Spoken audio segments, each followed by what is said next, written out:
C'est à la foire aux fleurs de Tarascon que nous rencontrons celui qui se considère comme étant un vendeur de souvenirs. Lucas est un Provençal comtadin atypique, passionné par la vie d'antan, celle de ses parents et de ses aïeux. Accompagné de son épouse Nana, il exerce de multiples activités en cherchant à valoriser la mémoire du passé. Un petit cabanon pas plus grand qu'un mouchoir de poche, un petit cabanon au bord de la mer sur les roches. Pour vivre il fera bon quand la blague à son toit accroche, son pavillon léger qui flotte dans notre ciel bleu. Lucas, c'est quand même singulier de faire de la musique dans la rue. C'est singulier, on va dire que tous les grands artistes, si tu veux, ont commencé quand même plus ou moins dans la rue. Ce qui est singulier, c'est l'orgue de barbarie, qui est un instrument où il n'y a pas besoin de connaître la musique. Donc moi je suis venu à l'orgue de barbarie parce que j'ai toujours rêvé d'être artiste, et que moi, étant fils d'artisan, on pouvait pas, mon père n'aurait jamais voulu, quoi. On gagnait pas sa vie en faisant de la musique. Il y a plusieurs instruments, je crois. Oui, alors bon, c'est l'orgue de barbarie. Alors on a des orgues de barbarie, cela qui est un orgue de barbarie à hanche, et puis on a un petit orgue portable. Nous possédons les 3 styles d'orgue qui ont existé dans l'histoire. Voilà. Flûte, hanche et portable. Ça t'amène quoi dans ta vie? Je suis ouvrier à la base. Grâce à ça, je m'épanouis, quoi, si tu veux. Alors, il y a ce contact avec le public. La rue, ce qui a d'avantage, c'est que c'est magique. Tu peux avoir un enfant qui vient t'embrasser, tu peux avoir un enfant qui vient te tirer le pantalon. Tu as tout ça dans la rue. Tu es de suite face aux gens. C'est ça qui est très important. Voilà. Moi, je ne ferai jamais de la scène. Je ne voudrais jamais d'ailleurs. Ton père voulait-il que tu fasses de la musique? Ah, je vais te raconter une anecdote. C'est pour ça que je suis devenu chanteur de rue à l'orgue de barbarie, parce que j'ai jamais appris la musique. Ça se passait un soir de 76.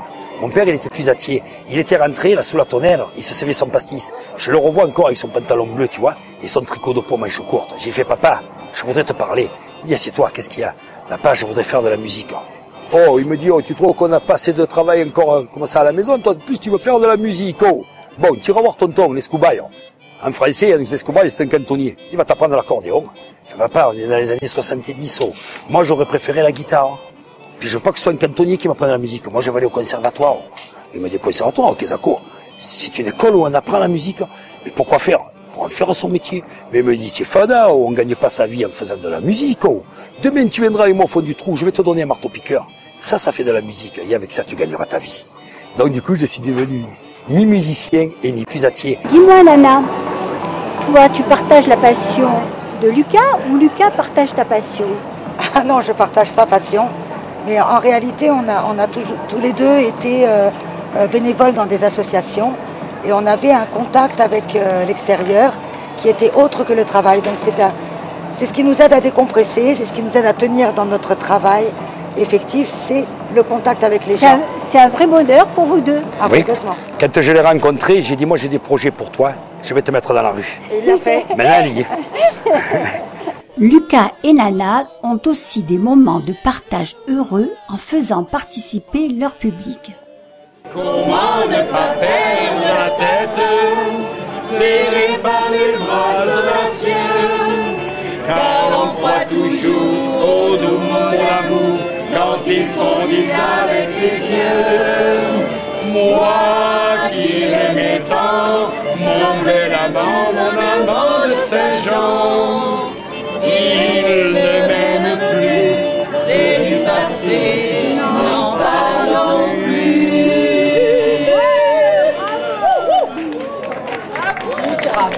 Bravo à vous. Pourquoi tu aimes la galéjade? J'aime la galéjade parce que, comme je t'ai dit, dans le village où je vivais, la galéjade était naturelle. D'abord, qu'est-ce que c'est qu'une galéjade?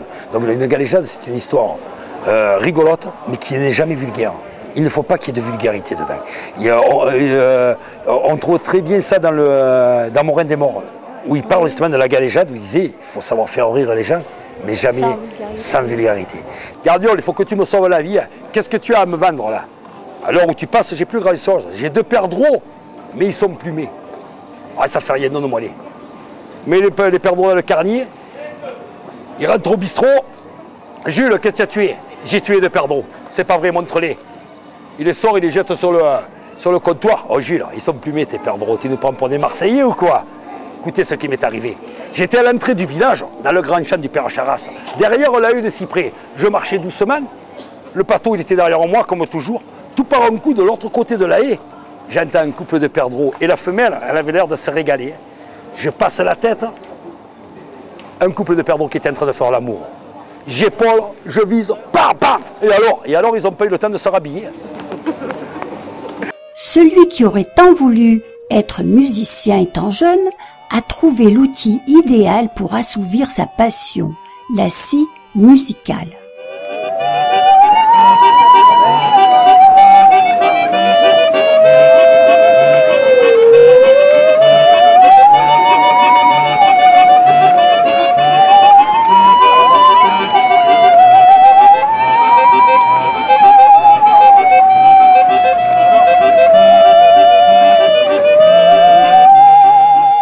Moi j'adore cet instrument parce que dans les années 70, il y avait un film qui s'appelait Vol d'Ossini du Coucou, c'est là que j'ai découvert la scie. Et à la fin, il y a un très beau morceau de scie. Et puis c'était un instrument qui était très populaire dans les années 70. Tous les clowns jouaient de la scie. Donc voilà, c'est une scie à l'origine. Hein. Donc ça, c'est une scie musicale, mais on peut très bien jouer avec une scie normale. Tu achètes une scie normale, tu fais un petit trou là, et ça joue exactement pareil.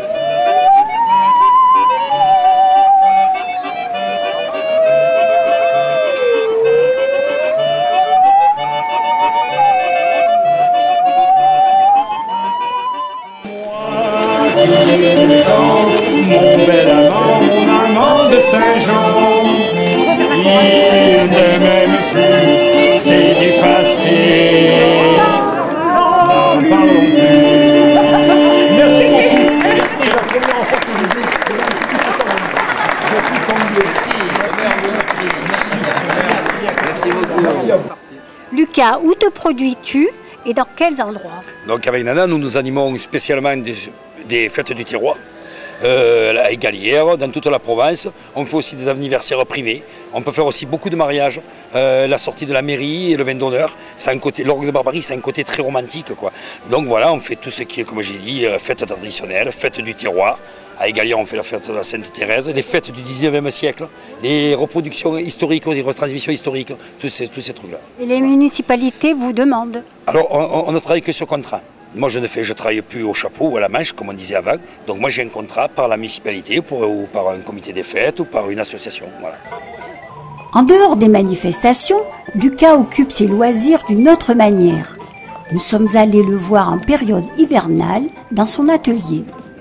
Alors ici, Lucas, nous sommes dans ton grenier pour découvrir une autre passion que tu as.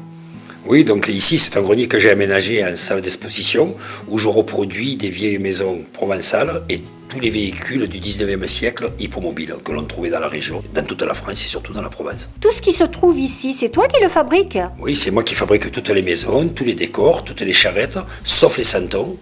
Ça, c'est un travail de santonnier, donc plus de sculpteur. Voilà. Donc, tout est fabriqué par moi de A à Z.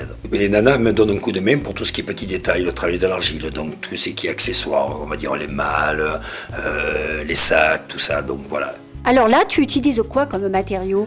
Alors, c'est des matériaux un peu hétéroclites, il y a un peu de tout. Donc, la base pour tous les véhicules hippomobiles, c'est quand même le bois. Donc, ça, c'est du bois du bois de balsa, qui est pas très épais, ce qui permet de garder une échelle par rapport aux personnages et aux santons. J'utilise des tourillons, ça se trouve dans n'importe quel magasin de bricolage, des grilles pour faire les petits carreaux, des baguettes à soudure, des baguettes en bois, voilà. Et tout ça est assemblé petit à petit et il y a beaucoup de recherches justement de nouveaux matériaux, de ce qui peut rendre le plus réel possible. Lucas, ici on est devant ton établi avec plein de compositions que tu as démarrées. Oui, alors ici c'est un endroit où d'ailleurs personne ne rentre. Là vous êtes des privilégiés parce qu'ici c'est mon endroit secret. Donc c'est l'endroit où je fabrique un peu de tout, je fais des recherches, il y a des livres, il y a tous l'outillage, des modèles qui sont commencés, qui sont en cours de finition. Voilà. Et ça c'est quoi? Alors ça c'est l'axe central, tu vois. Donc ça c'est fait avec des cure-dents, ce sont les rayons. Puis après viendra le cerclage de la roue. Tout ça c'est, si tu veux, c'est ce qu'on appelle de l'extrudé. Moi j'utilise ce matériau, je vais t'expliquer pourquoi, parce que c'est très léger. Et si tu veux travailler sur des maisons au 1-1, c'est-à-dire très hautes, tu n'as pas beaucoup de poids. Là tu as une série de belles charrettes. Oui, alors ça, ce sont tous les véhicules que l'on trouvait peut-être au 19e siècle dans les fermes, dans les masses, tout ça, mais même dans les villages. Donc là, tu as une série de charretons à bras. Mon grand-père avait le même. Ça, c'est ce qu'on appellerait une jardinière. Donc c'est ce qui correspondrait au break de nos jours. Les charrettes à fouet. Oui. voilà, qui était utilisé. Le cabriolet, alors ça c'était les notaires et les docteurs, c'était un véhicule léger, le corbillard. Et ça, une patache, donc les pataches c'était les diligences qui étaient sur les lignes assez courtes. Là, tu fais des fabrications de maisons de Provence. Oui, alors c'est des maisons traditionnelles, alors moi je suis provençal c'est sûr, mais on est surtout des contadins.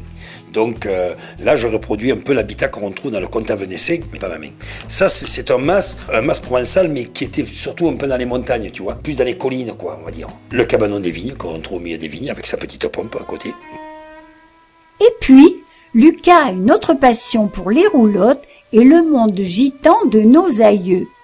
Donc les roulottes que je fabrique, ce sont que des reproductions du 19e siècle. Donc il y en avait avec la porte de devant et porte sur le côté. Donc moi je m'inspire de gravures et de peintures pour les fabriquer. Elles étaient très courtes, elles ne faisaient pas plus de 3,40 m. Parce qu'à l'époque c'était pas goudronné et les chevaux pour tirer il fallait qu'il y ait un minimum de poids. Voilà. Tu les fais à l'identique? Oui. Alors il n'y a que pour les couleurs. Les couleurs étaient ternes au 19e siècle. Les gens de nos jours les préfèrent un peu plus en couleur. Je le comprends aussi. Voilà, c'est quand même plus joyeux, des roulottes vertes, rouges. À l'époque, elles étaient vertes, sûrement, parce que leur second nom, c'est les verdines. Donc souvent, elles étaient vertes. Ou en marron, tout simplement. Voilà.